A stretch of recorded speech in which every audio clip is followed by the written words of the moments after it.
Welcome back to Beyond the Limelight. My name is Vince, owner of Master Effects. Joining me is our marketing director, Ryan Burkett. Welcome again, everyone. We are so excited. We are on location at Abandoned Haunted House Complex.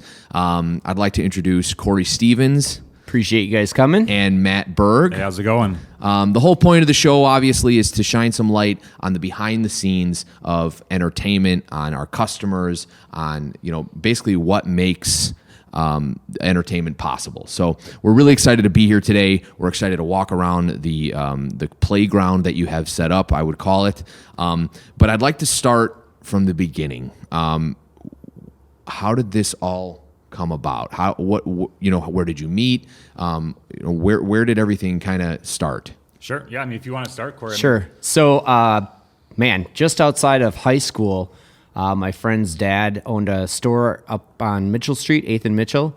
He had some apartment space upstairs that he wasn't utilizing. It was just full of their garbage. And his dad's like, hey, wouldn't it be great to open a haunted house? And we're like, yeah, sure. So he's like, if you guys clear it out and build it, he's like, you guys can run it. And then we're like, yeah, this is going to be awesome. So that's what we did, 8th and Mitchell. So how old were you? Just outside high school, so maybe 20. Okay. Something like that. Mars was open till 2-3 years ago and did really, really well. And what's Mars? Mars is the haunted house that was down, the first haunted house that we were involved in that opened on 8th and Mitchell. So my business partner, Matt Mars, who owns Burial Chamber up in Neenah, it was his dad's store. Okay, got it. So It's you like guys a were jewelry buddies. store. Yeah, we were good friends. Okay. Best man in his wedding. Knew each other for a really long time. He ended up moving out to Tennessee, and when he moved back, he bought the Burial Chamber and started doing that. Fast forward 8-10 years, and he said, geez, we should really open something down in that area, something in the Chicago, Milwaukee market.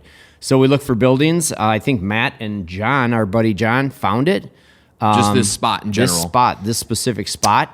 So before we go to this spot, tell us a little bit about, the first storefront spot. Sure. Share a little bit about what that was like.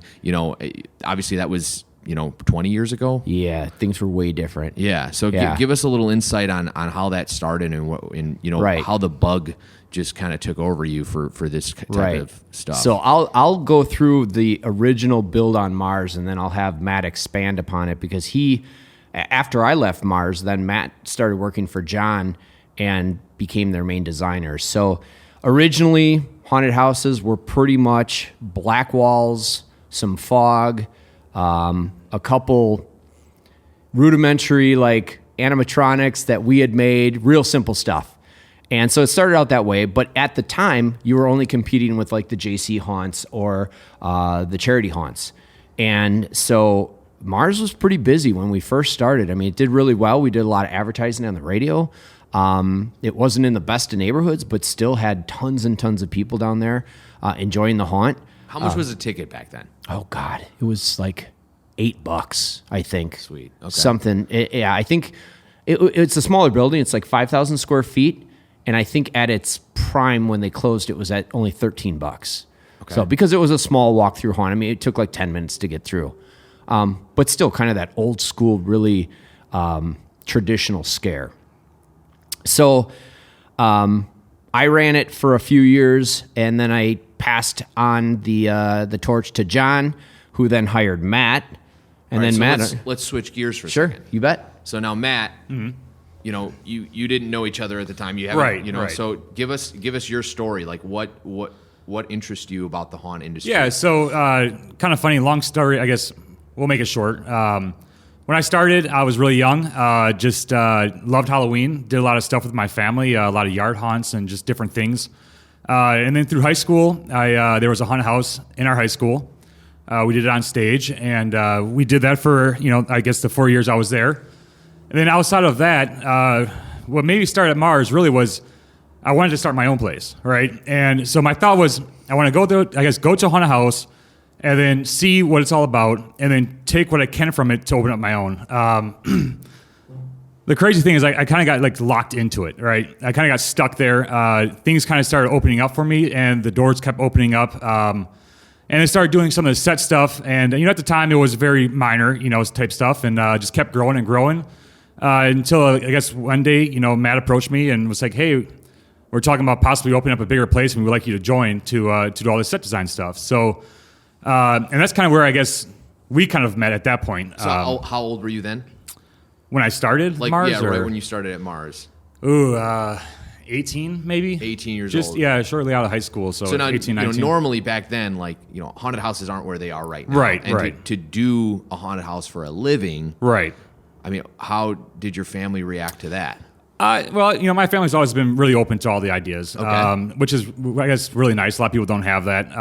And they've always known whatever I put my mind to, I just pretty much do. So they gave me the ability to go out and do it. So that was kind of fun and exciting. So cool. So then you guys meet. Yeah, Yep. we hadn't met until probably when we just started talking about putting this place together. I knew of Matt because John would tell me that he had this guy helping him out, but we had never met. Well, we should actually talk about probably the first time that we met, really. So we went on this big RV trip across the country to look at haunted houses. And if you want to talk about it, feel free. But Go ahead and start, and I'll so, chime in. Yeah, so I never met Corey, and it was kind of funny. Well, I guess there's two stories. The time you went to Transworld, too, before we opened this place. But Yeah. anyways, was that before or after? I don't remember. It was before. You went to Transworld? Yeah, it was. It took me about a year and a half to commit to leaving my previous job, which was a funeral director in South Milwaukee. Wait, hold on one second. A funeral director. Yes. And now you're a haunted house owner. Yes. Yeah, I ran 3 funeral homes for about 12 years, worked in the industry for 16 years. I was a 4th generation funeral director in my mom's family. My grandpa passed it on to my uncle. My great grandpa actually started the business in 1918. And Okay, so Yeah. you were a funeral director. Yeah. Now, I mean, What inspired that change? because so actually, I really, really enjoyed doing the funeral home thing. I really enjoyed helping families out. I didn't just do the funeral directing, the services. I worked on the in the morgue and did all that stuff as well. Because in the state of Wisconsin, it's a dual license. You do everything, and I really, really enjoyed it. Once I got into management, it was bought out by a corporation, and I stopped kind of doing the funeral home thing, and I was more doing managerial stuff, which my entire life, I think I hated school in kindergarten. Like I hated school in kindergarten. I mean, how many kids can say that? And so the last thing I wanted to do is be stuck doing reports and sitting behind a desk my whole life. And so my job kind of shifted from doing hands-on things to more that stuff I didn't like doing. So it started to get frustrating. Well, when Matt approached me about this... and what you were doing funeral director as well as doing the Mars haunted house at no. the same time? Or Well, yes, at one point, yes, but that was really early in my career. My son is now 19, and I left Mars when he was around 2. So we're talking 17 years ago is when I left Mars. So a long, long time ago. I was out of the industry for probably a good, 5-6 years before we opened this place. Gotcha. Okay, But, so yeah, go ahead. So going back to the research and development RV trip. Yes. Yeah. So what was the whole point of this? Was this Well, so you said Transworld was So first, yeah, right? so we went for, to for the listeners that don't know, Yeah. Transworld is a haunted house Yeah. convention. It's the biggest in the industry. Yeah, And don't ask why it's Transworld. Nobody really knows unless you guys know. I think it's the name of the company. They're Okay. good Okay. organization. it's not what it sounds like. No, it's a great, Yeah. So that's expo. really where everyone mingles every year. Right. So So as you can imagine, 16 years in a career, you're managing 3 places, you got a bunch of employees under you, you're making okay money, and to say, you know what, because this wasn't like I could still be a funeral director and build abandon. This was going to be a full-time, like every day, all day thing for Matt and I for a year plus. And so this was not just opening a haunt. This was quitting your job and working until you could open and kind of it was a big leap. your passion took over. It took me a year and a half to sign on the dotted line with Matt to say, all right, I'm willing to make that leap, Matt Mars. And then so I had gone to Transworld with these guys just to kind of get a feel for the industry, and Matt was still at that point trying to talk me into making that leap. That's where I met Matt. Okay. Yeah. And it was funny because obviously, here we are, we're at Transworld, and just going through it, me, John, and Matt Mars, like we always have. First time at Transworld. No. I've been They've going been since. to a lot. Yeah, It was I've been my going first since time. it was in Chicago, so a All very right, long got it, time. yeah. But it's just funny because all of a sudden Corey shows up, and again, never met the guy. He just kind of showing up and going through, and me and John are talking like, well, maybe something bigger is happening. We don't know, and lo and behold, things did happen. But then shortly after that, I think it was after that season, that's when we did our RV trip. Right. It was just a way for us to go around and check out all the other hunts that were normally open while we are. We would typically find an area that we would want to go. Like at that time, where was it? It was New Orleans. We went to New Orleans. We went somewhere in Georgia.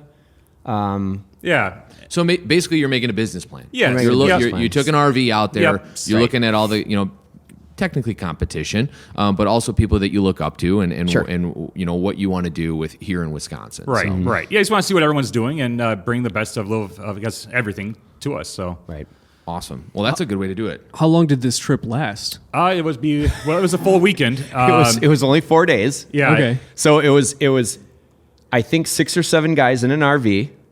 I think we may have showered once the entire 4 days. Mm-hmm. We Was that the year that we rented a hotel room? we rented a hotel room that was already used, and we gave them $20 to use their shower, and then all the guys one at a time just went in, and all they gave us was free. Or clean towels for that $20 Right. because the room was still dirty from the person that had been in there before because we didn't want to do Well, we're the looking at truck stops. In truck stops, they charge a lot for a shower. They do. Yeah, so we're Well, like, we what's figured the out cheaper option? it was $7 or $7.50 a guy to shower in a truck stop, or $20 for all of us to use this shower in the hotel room. It was kind of a no brainer, so that's what we ended up doing. Yeah. But so this trip, there's zero sleep, a lot of cocktails. We had a driver and a co-pilot. Those were the only sober people in the RV for pretty much the whole time. But we called ahead and got these really awesome haunt owners to let them know we were coming. And then they gave us the best back scenes tours and just opened up their facilities to us. I mean, there were places we were walking around for an entire day in like an old hospital and stuff, and just, I mean, it was amazing. The whole experience. And was I think amazing. that's a testament to the haunt industry itself. Oh, yeah. I mean, a lot of people, a lot of competitors, whether you're a competitor or not, everyone's kind of friends in the industry. Everyone kind of holds sure. your hand and kind of goes, "Hey, man, this is how it's done," and that's cool to hear. So how long did this trip last? 4 days. 4 days. And days. then, so did that seal the deal on the dotted line for you? That pretty much, I think that turned my concerns into, okay, this can be done. Let's go ahead and let's do it. Okay, so What were some of those concerns that you had? Making a living, feeding my kids was a big one. And then just, I mean, you're going 12 months without a paycheck is really what it was to do this. So we had to dip pretty deep in the savings, and I had to get my wife to agree. And so, yeah, it was a big leap for us, but we knew we could make it work. I mean, Matt had proven up at Burial Chamber that it worked.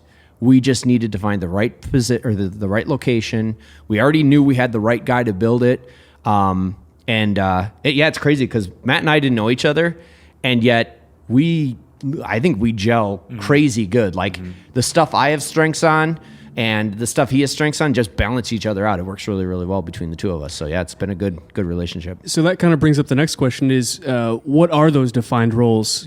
How do you define what you do versus what he does? How does it work together? I understand you have because you different guys schedules are, too. Yeah, so you guys are the two masterminds behind this. Is there anybody else that works with you, or is it just you two?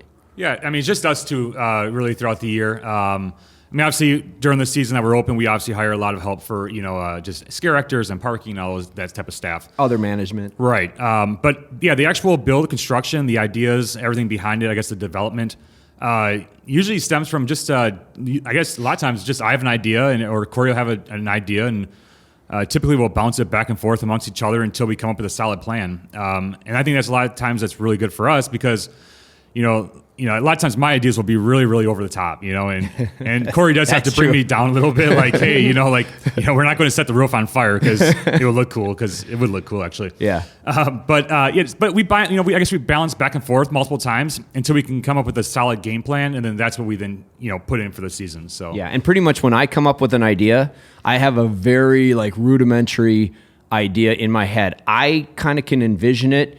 And then I give Matt the idea, and so he has the artistic mind of the plan.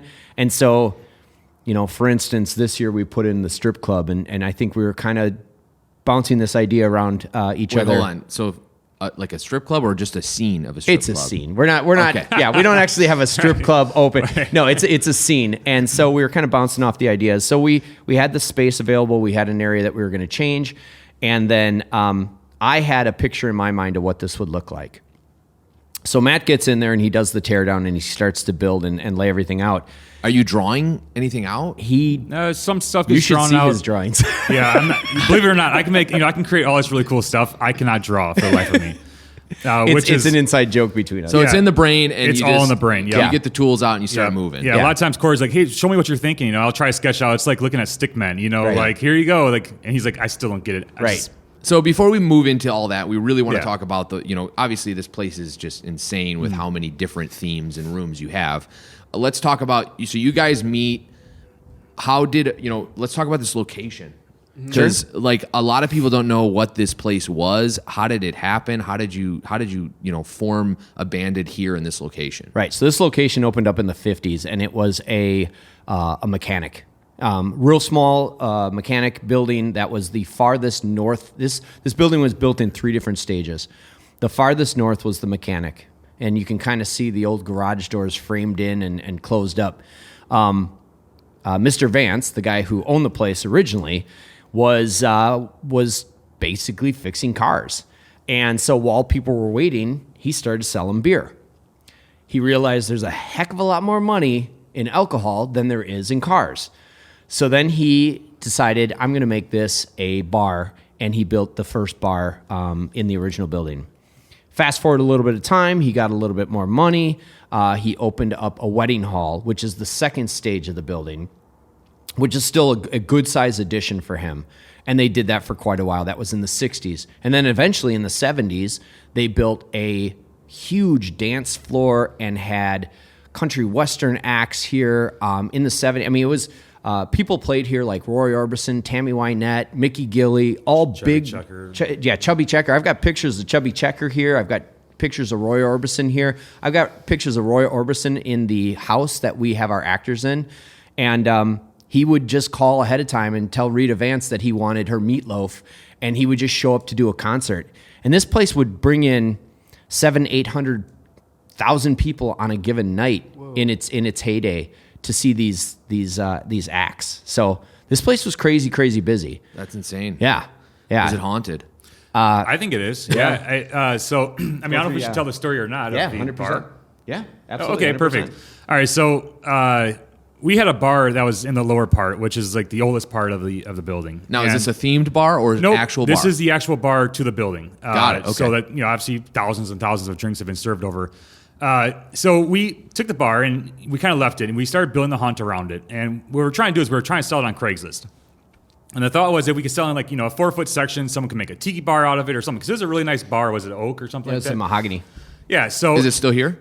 we have parts of it. Oh, cool. So then what we finally decided to do was it was time for us to get rid of it, because it was just starting to get into our way. So we kept waiting. We finally were like, all right, we got to get rid of it now. So we took the Sawzall, and the day that we put the Sawzall Started a bonfire outside. the second we put the Sawzall into the actual bar, which is pretty much the last remaining part of the building, the owner actually passed away that day. So it's almost like the last little chunk of it was crazy. of the place was The original bar that this lady worked behind for years and years and years and years. Yeah. And the And day she was we the- put the the owner, Sawzall into it, and- she passed away. Yeah, it's crazy. I don't know if it's just a coincidence or not. The bar, we still have chunks of it set up in our house. We drink at and have a good time with it. And, but yeah, it's kind of odd. But I mean, just think of this place. I mean, all the history that was in it, you're talking about a bar in the 70s. I mean, when you got thrown out of a bar, you don't just get, all right, go to your car and go home. You probably got beat up, you know, and thrown, literally. You know, and thrown. you figure surrounded by farm fields, who knows what's around this place? So Right. and they always say spirits gravitate towards where they had, you know, either really good times or really bad times. And I think they're here. I mean, I think they like to have good times with our customers and our staff because I've got a really quick story on that if you guys wouldn't mind. So Absolutely. we've had paranormal groups come in here and do stuff, and this building itself, the haunted house itself, had the least activity of the property. So the Actor House, which is where the Vances lived, where they raised their kids, that's where they got the most activity. And I'm skeptical about all the haunted stuff, but you know, I'm open to it. There's been a couple situations in my life where I'm like, oh, that's crazy. So the guys came in and they come overnight, and you know, all the lights are off. They set up audio and video a couple different places. So they set up audio in this one area, and then they came to us as they were going through the footage, and they said, "Hey, do you recognize this sound? Is this one of your props that maybe went off or something?" And it sounded like an old telephone, like the original, like 1960s, 70s payphones or something like that. And I'm like, no, that's nothing that we have in this haunted house. It's not a sound that we use. And I said, well, where did you have the audio set up? And they said, oh, it was this back corner in what used to be the coat closet of Vance's bar. That happened to be where their payphone was. And it's been off the wall before we even got here. And it was legit like a payphone ringing sound in the middle of the night while these guys were on property. Yeah, the only thing that was still hanging where that payphone was the old phone book. And it's still there today. The phone book is still hanging there. People walk past it when they go through. It's crazy. We got to see this stuff. We gotta Yeah. see this. Yeah, yeah. We're going to show all this All stuff. right, Yeah. perfect. I mean, you know, in the spirit of Halloween, it is October, and Right. I mean, this is some cool. These are some awesome stories. Yeah. I Yeah. mean, super cool. So, you guys move into this space. I mean, what did it look like? Oh, God, you want to take it or you want... Yeah, it was rough. It was in really rough shape. I mean, there's a reason why we call it abandoned because, you know, the place was literally just abandoned. It was neglected. I think the bar had been closed for 15 years empty. Yeah, 15 years when we got in. So, you know, there was drop ceilings and, you know, all the old stages were set up and everything was still pretty much intact. Like it could have been a bar, but just neglected. But the worst part was probably that raccoons decided to make a home in here, and they must have been there for the 15 years. So, you know, raccoons obviously do what they need to do everywhere. They don't care. And so we had a lot of mess to clean up. All the drop ceilings had to come out, you know, all the bars. It was probably a good solid, 6-7 months Yeah. of just clearing out stuff. I mean, DJ booths, stages, Yeah. all that stuff had to come out. And what month was this? Did you guys have a plan? Was it, so we started in May. May 1st was actually the first and you wanted day. to open that year? Yeah. Okay. And we were on schedule to do it. Actually, we had the whole plan, and I mean, would have been the abandoned that it is today? Probably not, but it would have been something to open up that we would have been okay with. But yeah, so we got everything obviously ripped out, and then we ran into a conflict. I don't know if you want to talk about the conflict or with the fire departments and stuff, or Yeah, so just all the different regulations that the fire department required for us to open. When we originally got the plan approved by the village, it was a go, and then one of the guys got involved, and it became they wanted us to fireproof this place as if it was like a fertilizer plant. I mean, like a bomb, really, is what it came down to. And so we did a ton to make this thing work with the fire department. So we put in a corridor. It's an hour-rated fire corridor around the entire perimeter of the building that had to be done with like fire-rated doors and fire-rated drywall. And we put in like an audio system where if something were to happen and somebody pulls the fire alarm, all of our stuff turns off. Like every prop turns off, everything turns off, and all of our shop lights go on. And this is a good note to make, you know, for people that are listening. You know, you don't just make things scary. You Right. know, as haunted house owners, your job is to make things safe as well. Right. You Oh, know, yeah, and, 100%. You know, no one thinks about those things when Right. they're walking through here and Right. they put they pay for their ticket. That money doesn't only go to like this brand new prop. Right. It's going to, you know, especially nowadays, you know, safety for Sure. their health, safety for if there were to be an emergency.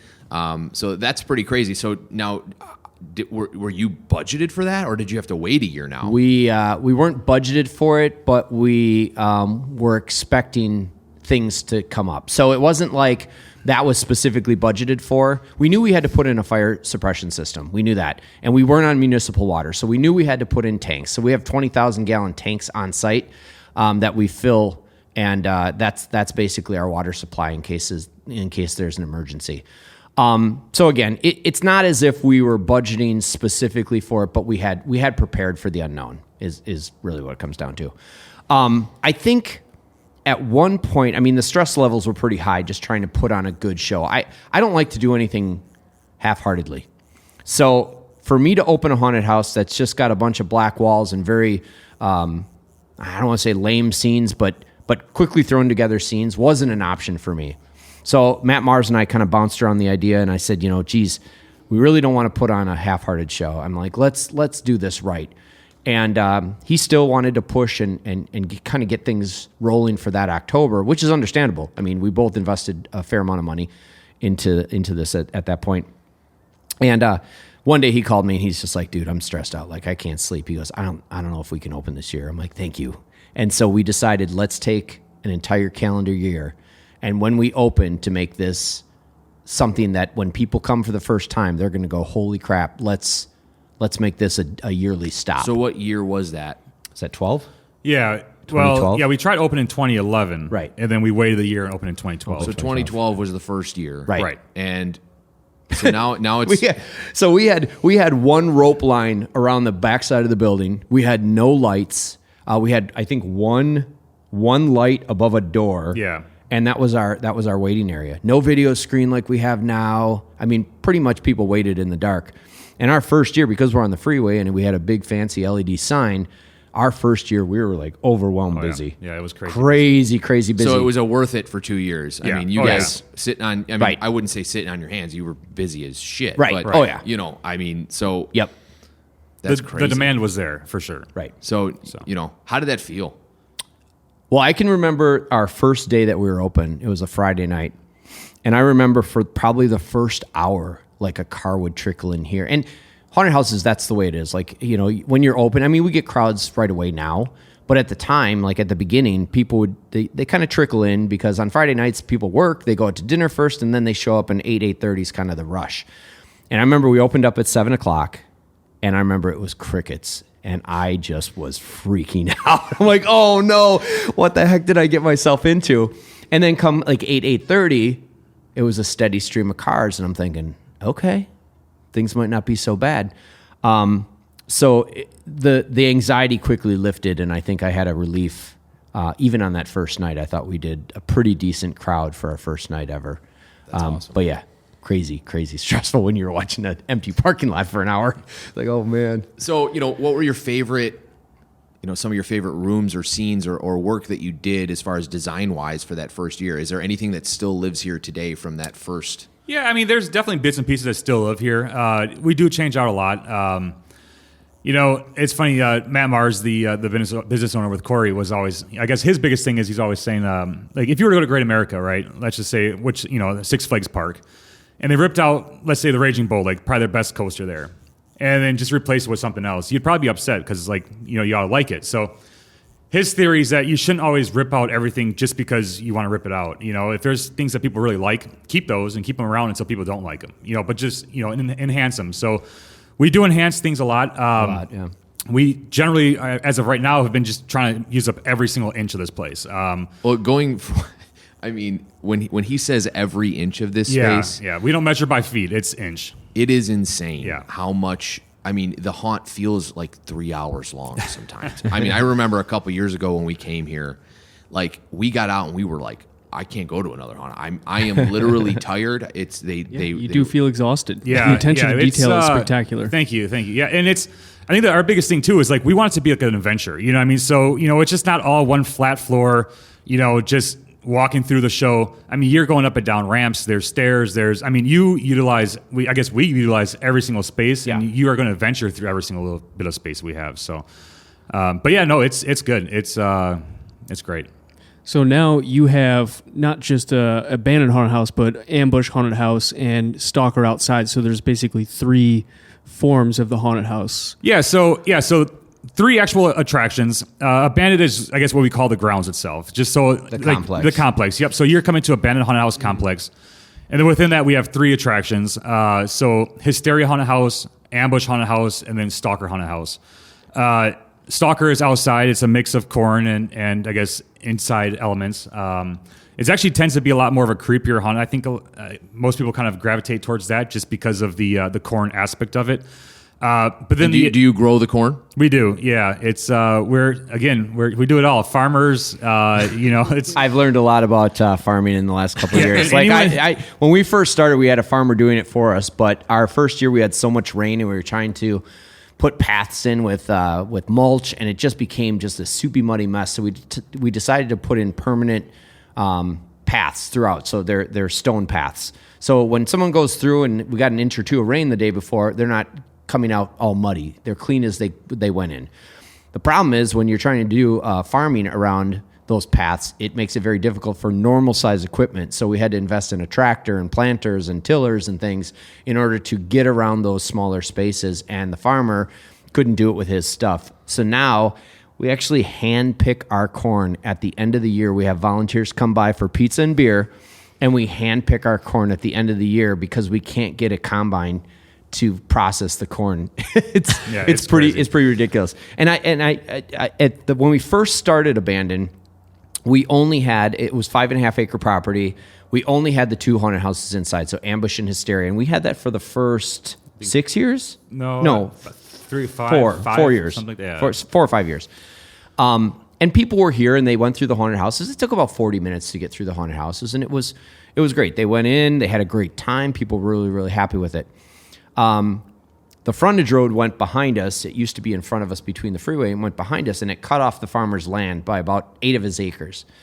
And so there was this weird pie-shaped area that this farmer owned, and I approached him and I said, hey, would you be willing to sell that? And his wife originally, when I first talked to her, said, a farmer would be more likely to cut off his right arm than to sell their farmland. And I said, oh, this isn't promising. But I approached him anyway, and we came out and we worked out a deal for the 8 acres behind us. So with that and some other property, we have about 15 acres now, and we're able to add the cornfield. It was like a light switch when people came to the property. Now it's not a haunted house. Now it's an event. Now it's like an all-night thing. Yeah. And that's what I think is great about this place. It's like a theme park. I mean, you guys set it up. You have security ATVs rolling around here. You have parking attendants, concessions, a bar.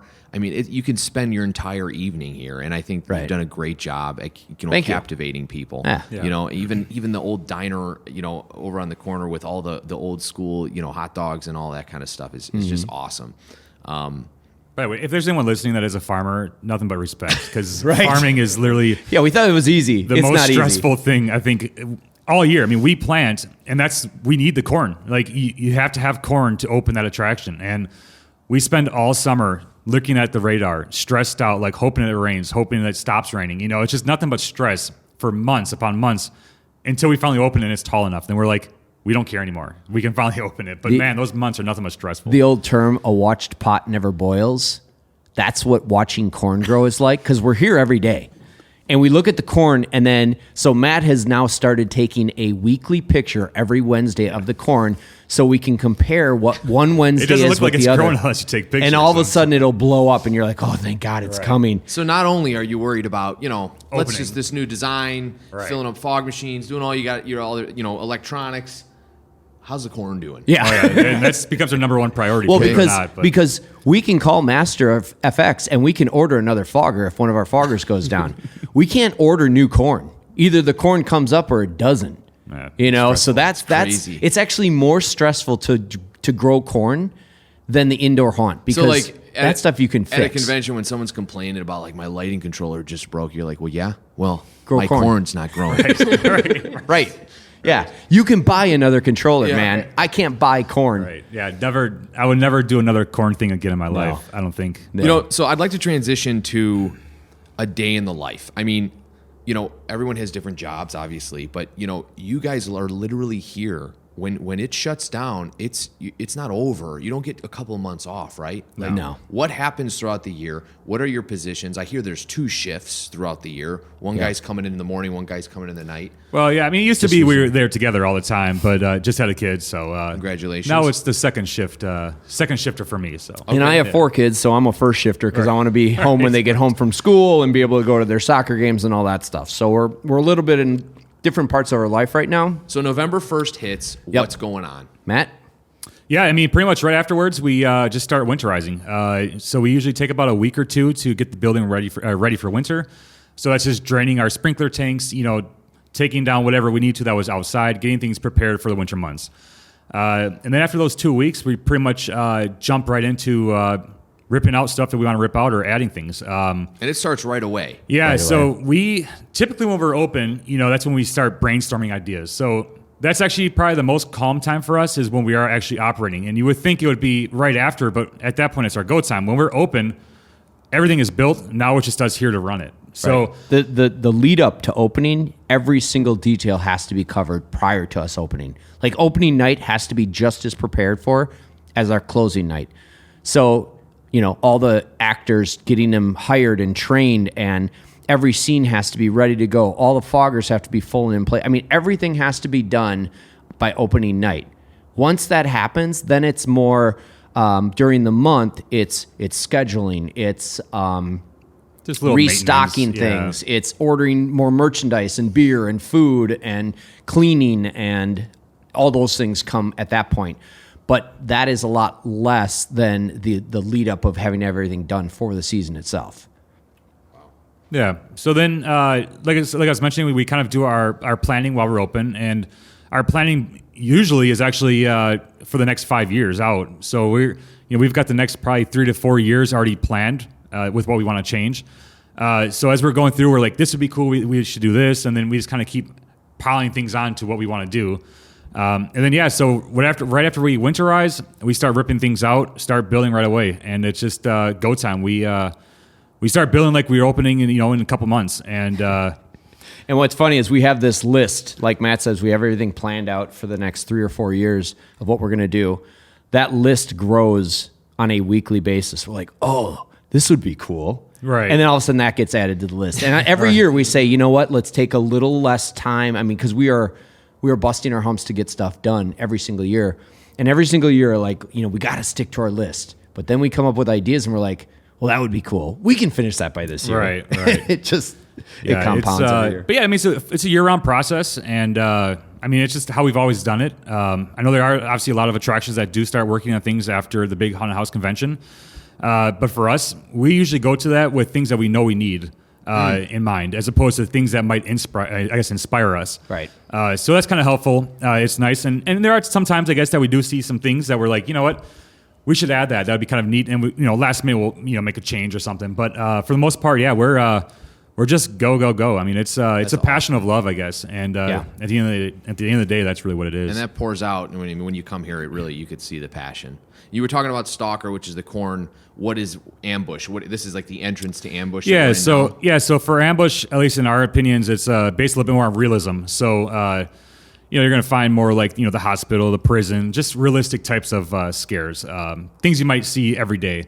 Right. So it's a little bit more of an intense experience, I guess, out of all three. They tend to be a little bit more in your face with the scares, so that's good. And then Hysteria is a little bit more of a fantasy-driven haunted house. So you get in like the castle, and you go through like an Egyptian area, and just so you're hitting everyone's senses. It's off the wall stuff you wouldn't see on a regular daily basis. So with from that Egypt to strip clubs. Oh yeah. Everything in between. Everything you get here. The strip club. The strip club, for example. I mean, that is in Ambush. Understood. Okay. Based on the realism. Do people just typically do one or the other? Do they like to, or did you do all three at once? So with Ambush and Hysteria, originally those are a continual walkthrough. So you would go through Hysteria, re-queue in this room right here. So we space the groups back out so that they're not running into each other. And then they go through Ambush. There isn't a second line, and those are sold together. And then Stalker, the Haunted Cornfield, was another event that they could add on. They could either buy all 3 haunted houses, or they could buy just the cornfield or just the indoor haunt. This year's a little different because of the whole COVID thing that. So you're we're open going this through. year? We are open. We're open right now. This is going to be our 4th weekend going into October right now. So coming up is our 4th. And so what we've been doing is we've been alternating Ambush and Hysteria on weekends and keeping the cornfield open every single week because it's an outdoor event. It's a little bit easier to do the requirements that we need to do on an outdoor event than an indoor event, and with restrictions on throughput and the amount of people in a building, we had to limit it to one haunted house inside. Now, being that it's crazy this year, 2020, I mean, is the stress level gone up? Has it been a little easier than you thought? No, it's not easier. Yeah, I would say definitely a lot more stressful. A lot more stressful. A lot taken into account when it came to a lot of stuff that I'm not sure how much you want to go into, but just a lot of temperature checks and hand sanitizing stations and all that kind of stuff that we're going to need to do. Online ticket sales in what do they call it? Just like time slots. Time slots. So time ticketing, we're doing that. Things just that will be different. So Matt Mars and I probably have had a conversation every other day for the last 6 months about what we're going to do about this and how we're going to approach it, and are we going to be able to open it all, or are we going to have to take a year off? And so we're honestly, we're blessed to be open. We're happy that we can put on a show for our customers. I mean, they haven't been able to do squat for 6 months now. There's no concerts, there's no Summerfest, there's no state fair, there's literally not even a movie you can go to. And so this is the first thing that people have really been able to come out and enjoy, and we're trying to do it in the safest manner. And we need to make sure that we're safe and our customers are safe and everyone goes home happy.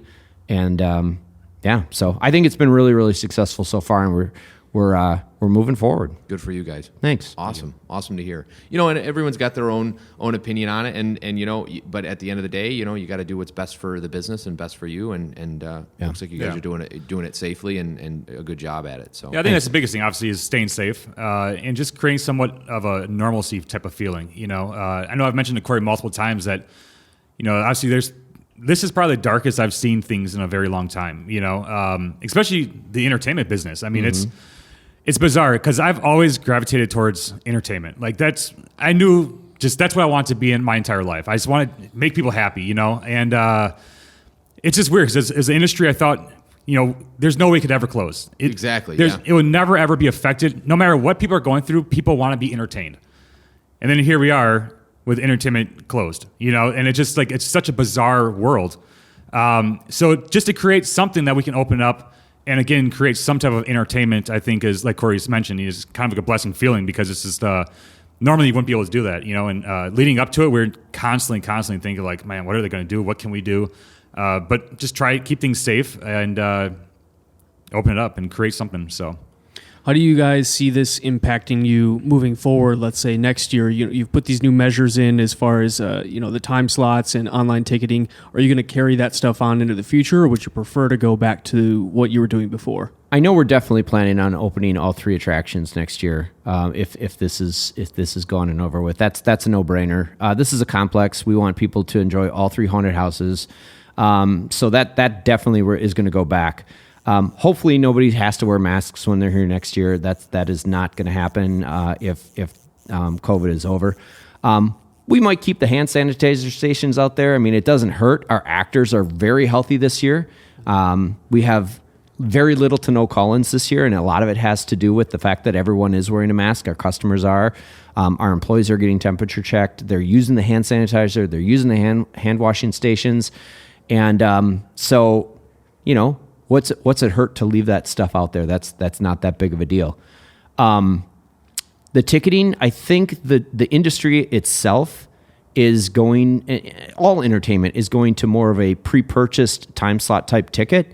And we've talked about rolling into something like that for the last couple of years as it is.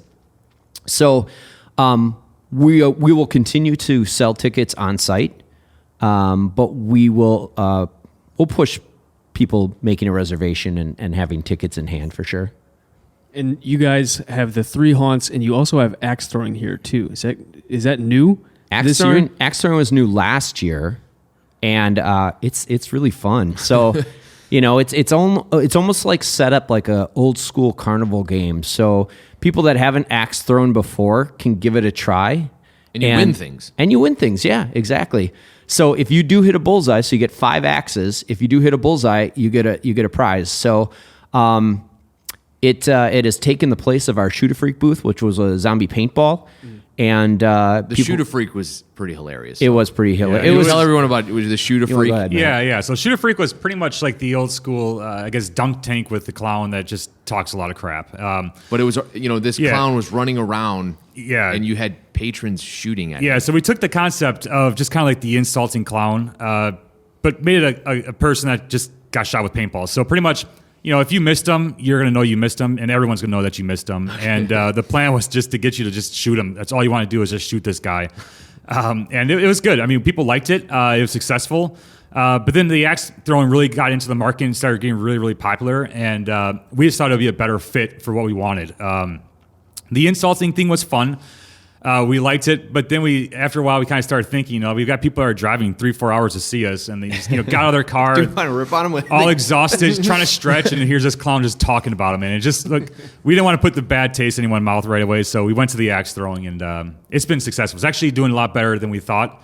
And way better than the Shoot a Freak was. But Shoot a Freak is still a great name. Yeah. And top 3, I'd like to hear just top 3 of your favorite effects, some of your favorite props in your haunt. What are your top 3 that stick to mind that each of you like the best? All right. So, not just giving the shout out to Master Effects. We're not asking for shout outs. I know, but I'm going to tell you, last year we, basically, Matt built an entire castle facade in a huge area. It was a huge scene that we did. It's multiple layers. It's a lot of concrete work and foam work, and it looks great. It's awesome. And when you come out of the clown area, you walk into the beginning of the castle where you see the facade of the castle. And we've got a bunch of real trees in there and different concrete work. But it snows. So it's almost like what was the show with the castles and all that stuff just recently? I just watched the whole darn thing. I can't remember. TV, so you know what I'm talking about with the dead dudes. Silent Hill? No, I can't think of it. Anyway, I'll probably think of it. It'll pop into my head. But anyway, it was kind of a spin on that whole thing, and people walk in, and we've got your snow machine. And it snows, and people are just in awe of how cool. Not only you take the set that Matt built, which is amazing, and the lighting is amazing in there, and we've got a cool effect in there with an actor, but then you add snow, and it's like, oh my god, the cherry on top. The cherry on top is what it is. And last year we showed it off so much that we had to order more fog juice because we used so much to show people prior. Like, hey, check this Snow out, fluid, you Lewis mean? is- Snow, yeah. That's all right. Yeah, what'd I say? Fog juice, but it's okay. Oh yeah. Snow juice. Snow okay. juice. Yes. So that's cool. All right. What about you, Matt? I mean, Yeah, another I mean, one obviously, for you? like Corey mentioned, the snow effect is really neat. It's just, I think special effects in general in Haunted House, I think, make people have that disbelief or just not sure what they're really looking at. And it's one of those things where you walk in and you see it, and people are just blown away. Like, it's snowing inside. It's just a weird thing. But yeah, as far as like the biggest thing that I guess like the most is just pretty much the special effects as a whole. Anytime you can create something that's just out of the ordinary, or just people ask, well, how the hell did they do that? To me, that's just worth it. And one of my favorites is something we actually purchased with our Vortex tunnel, and I know a lot of haunted houses have them, and just a spinning tunnel. But man, customers, no matter how many times they go through it, will every single time think they're doing flips. And I love hearing their reactions. This year we did amp it up a little bit, just added air cannons and different things in there. But yeah, no, it's just people just love that. So awesome. Game of Thrones, by the way. there you go. My Game of brain Thrones. brain The gets castle really and the mushy snow. in October. Well, There's a lot on my a lot plate. of people buy the snow for Silent Hill, like the ash, Do they? right? Okay. Isn't that the movie with the ash? no. Is it Silent Hill? What's funny is neither Matt or I really watch like horror movies. Yeah, so everyone it's asks, like, so where do bizarre. you get your inspiration, or where do you guys get your ideas? I don't know where his brain works. Mine is kind of like my own fears and not necessarily based on movies. We're super strict about not using any iconic characters. We don't want anything to be a spinoff of Friday the 13th or Silent Hill or Nightmare on Elm Street. We don't do any of those iconic characters. We're doing our own thing. Yeah. Yeah, a lot of times people will walk in a room and say, "Oh my God, this reminds me of, I don't know, Halloween or whatever." And I'm just like, "Oh, cool," because again, I really don't know what they're referencing. It's just things that are in my brain. I don't know. Right. A lot of people say I should write movies, but I think about that, and there's a lot to write. You have to the lighting, the camera position, the script, what they're wearing. Yeah, that's a lot of work. Anything else that stands out in the haunt? I mean, obviously the whole place stands out, but anything that is your favorite? You know what else? Here's another one of my favorites. It's just the building size. So we are not in a massive building, and like Vince mentioned, it's we use every inch, and I just love it because customers see the outside, they look at it, and they're say, "Oh, okay, cool, whatever, we'll go through." Probably expecting like 10 minutes of walking, and then 40 minutes later, you walk out, and you're like, "Where the hell were we?" Yeah. And it's kind of fun to mess with people. I'll say, well, you're in the attic and you're in the basement, and they're like, oh, okay, that makes sense. And at some points, you're looking down to scenes that you saw previously. Right. Yeah, we go over the top with catwalks, and you're like, how did I even get over this? Yeah. So we've been walking through with the fire department before during our regular fire inspections, and they'll be like, "Oh, are we on the northwest side of the building?" And you're like, "You're on the southeast side of the building, dude." Like, what are you talking about? It's very disorienting. Yeah. A lot of twists and turns. Here, you've been here. What's your favorite part?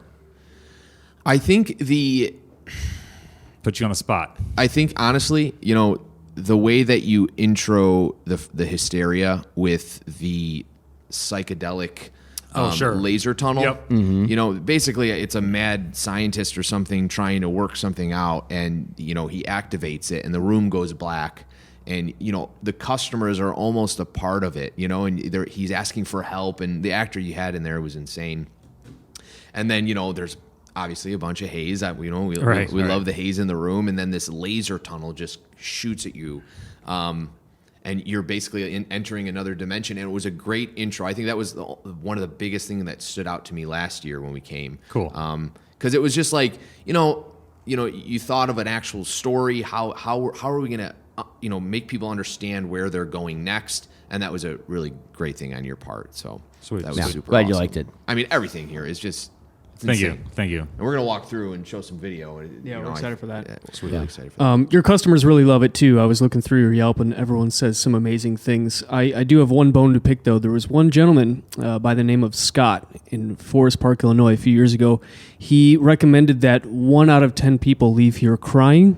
And I was curious what kind of actions you might have put in place to help that. Have you hit that goal? How many people leave here actually crying? Well, I actually... This was a Yelp review? This is a Yelp review. I thought this was going to be very bad. This is a great review. Yeah, we should have more than one. Yeah, I got you shook there for a second. Yeah. How many stars did he give us? I think it was 4.5 out of 5. Oh, that's pretty good.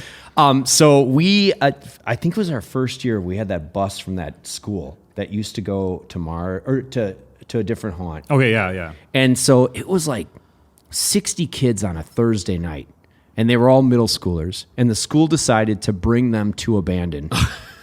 And the teachers reached out, and we gave them a good deal because they were bringing 60 people on a Thursday, which aren't that busy. And I remember my actors had very little mercy for these poor kids. And I remember the percentage being way higher than 1 out of 10 of the girls specifically coming out and crying. And I remember not getting the phone call from this group the following year to repurchase 60 tickets for their busload of middle schoolers. And I thought, man, we really messed up. But on the flip side, it's a haunted house. It's supposed to be scary. I mean, mission accomplished. Absolutely. Right. And that's why people come back. We've got people that come back every single weekend while we're open. And it's insane that they just keep coming back and going through because there's so much detail inside. I mean, Matt has packed so much stuff into each room that you can go through the haunt 5 times in a season and see different things every single time, or the actors doing a different thing. I mean, we don't give our actors a skit. We don't hog tie them to a certain way to do things or a thing to say. How many actors do you have? This year it's a little different. On a regular year, it's about 100. There's about 40-ish. There's about 30 in each haunt. So this year it's about 60 altogether. Because don't we have about 30 in each? Yeah, I think actually, yeah. So the whole show running, if we had everything going, including parking staff and all the security staff, I want to say we're right about 140. Yeah, that's right. So obviously eliminate crew. that. So Yeah. it's a huge crew. A lot of hiring. Yeah. How many people come back year after year, and how many new people do you get each year? So our you talking percentage, about the employees. Yeah, I'm talking about the actors. Yeah, I got you, Ryan. I got you, Vince. Come on, man. No, so we probably end the season with around 140 employees. We're probably hiring 160, 170 at the beginning. Things change in people's lives, people fall out and stuff. So we're probably finishing around 130, 140 at the end of each season. And traditionally, the last 3 years, we've had about 105 to 110 come back. That's how many people come back. That's awesome. Yeah, it's really cool. That shows something about your leadership and the Absolutely. team that you have Yeah, here. So. and they love it. They love it. They love coming back. They love being a part of it. They're counting the days, the weeks, the months until Abandoned's going to open again. So we're really happy to have a good crew. I mean, the crew has been really, really good the last couple of years. I mean, we've had some struggles at the beginning with staffing and things. When you're hiring 120 some, 130 some people that have never worked at a haunted house, very few did. There's definitely some growing pains. But now that we've got a crew that comes back on a regular basis, we're literally at about 30 to 40 new hires, maybe 50 per season. And they intermix with the people that have experience and guide them kind of in the right direction. And they fit in really well, really quickly.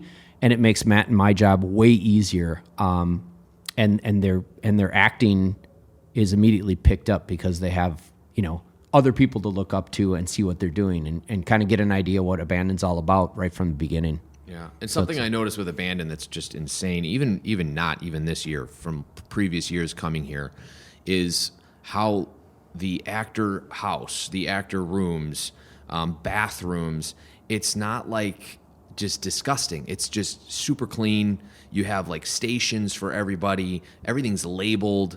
I mean, it's a professional run business. It's not just some back of a trailer somewhere, and it's cool to see all that. It's and I think one of those reasons why is with me and Corey is we never want to look at ourselves as a professional business. Yes, we are. Don't get me wrong, but in our eyes, we always look at everything like, how can we make this professional? How can we make this appear like we're professional? And I think once you get to that level and you say, like, I'm a professional, that's when you kind of give up, right? So this way you're always pushing to say, okay, well, this would look really professional if we did this, and then we do it, and then obviously it relays and it looks a lot more professional. And I think that's how we do a lot of stuff, because, again, you never want to say that you're the best or you made it. And, when you're talking about bringing 110, 105 employees back every single season, well, if if our customers come and all the areas that they're in are really super nice, and then you got them coming into a shithole basically every single day, what does that say about how you care about them? I mean, that doesn't give them a very good vibe that you care about them.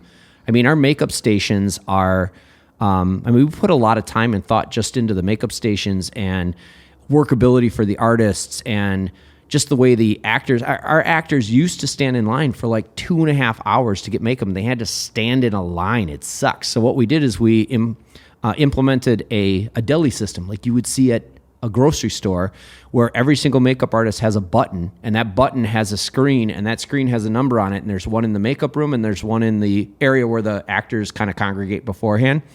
And they push the button, and there's a ding, and it's like the next guy up. So now they only have to wait for like 15 minutes because if they're within that 6 to 10 range, they're supposed to be in the makeup room waiting. But other than that, they can hang out, joke and laugh with each other and have a good time. And whether it's, throw a football around in the back or watch a movie on their phone, it doesn't matter what they're doing because they don't have to sit and wait forever. And I think we really, I know I do, I know Matt does. We really care about our employees and the fact that that they're comfortable while they're here. So yeah, a lot of times that comes first. Even with the set design, anything that we're doing, we worry about how are they going to be. Where are they going to be doing? What are they going to think? And then we build a scene around that. So because obviously at the end of the day, they're the person that makes it scary. You know, I mean, yes, the building is scary, it's haunted, and there's scary animatronics and all the special effects, but at the end of the day, that means nothing without the actors. So they're always going to be number one for us and the most important part of the place. Yeah. It's a very simple equation. Happy employees equal happy customers. Yep. Not a lot of people notice that. So kudos, guys. It's awesome. I wanted to talk about the beginning of the night, because this is something that stuck out to me when I came here the first time, of how like you release your actors to the customer. Rising. Can you explain that? It's your baby. You want me to? Right. It's your baby. It's your brainstorm so here. every night at 6:45, we have to get our staff from the actor house into the haunted houses, and a lot of haunted houses do have their staff area connected into their actual show. For us, it's different. They're in a separate building. So what they have to do is they have to make their way over, and the way we do that is it's called the Rising. We do it every night at 6:45, and essentially it's just I guess a bigger production entrance kind of pyro. What's the best way to explain it? I don't know. So there's an area that we have that's like a 10 by 20 foot video screen that entertains people while they're waiting in line, just while we're open. And on the top of that screen, we have pyrotechnics that shoot off throughout the night, and we have like a bird cannon that makes a big pop sound, and it's all kind of choreographed with the videos that they're watching.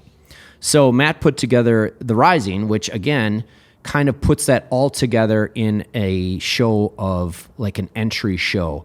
And so it's something similar to like a WWE experience. It really is. So, it starts out with the video, and the video kind of goes into some detail, and then all of a sudden there's a countdown. And at the end of the countdown, there's a pop from the bird cannon, and flames are shooting up 20 feet in the air. The doors fly open, and all of our characters come out and scare the living hell. We have five or six chainsaws going, and It's just havoc. It's crazy. Yeah. All our characters are coming. So you got 100 people on a busy night coming out in character, scaring everyone in line. I mean, people that do show up for The Rising absolutely love it. Like, it's a really cool way to start the show. You almost wish like more people would come out at the beginning. It's not a real popular time, but on our busy nights, we might have 100, 200, 300 people waiting for that Rising. Just depends on what part of the season it is. So it's a really cool thing that we do. It gets your actors really pumped up and into the night, because right off the bat, they get that kind of adrenaline rush from scaring people. And if anyone is coming out, get here at 6:30, get your ticket in hand, and get in line by 6:45 to see The Rising. And I think it's crazy because I know when I was here, one of the actors looked at me and was like interacting with me, and then I saw him in the haunt, and he's like, "I remember you." And it was just like it made it so much more immersive. So that's crazy. Yeah. The next thing I want to talk about before we finalize everything is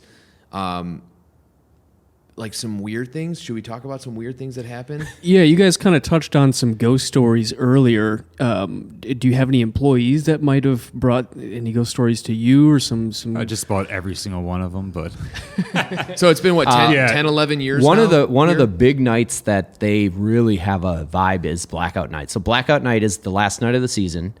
We turn all the lights off in Hysteria, and you have a tea light candle, like a little LED tea light candle. Like every third or fourth person will have a tea light candle to make your way through. That's it. Otherwise, it's pitch black. And so on that night, our actors come out of here, and they come back into the actor house, and they'll tell us about, doors opening on their own, and cold breezes going past the back of their neck, and all this stuff when, they're in the dark, and they're sitting by themselves, and they know nobody else is around. But on that night specifically, I know that they are creeped out. Like we've had. It doesn't help the audio that I use in there. Right. It's just a lot of times it mentally will mess with you. Yeah, you we've know? had actors check out on that night. Like, Yeah. I can't. And it's the last night of the season. They're like, I can't be in there anymore. Yeah, I'm afraid of the dark all of a sudden. Yeah. And those are the ones that don't come back the next year. Right. Generally, those Yeah. are not. Yeah, we're not expecting them back the next year. We just lose one haunt. That's it. Yeah. So. Well, I got to tell everyone that's listening, if you're in Wisconsin, you have to add this haunted house, haunted attraction, whatever you want to call it, to your list.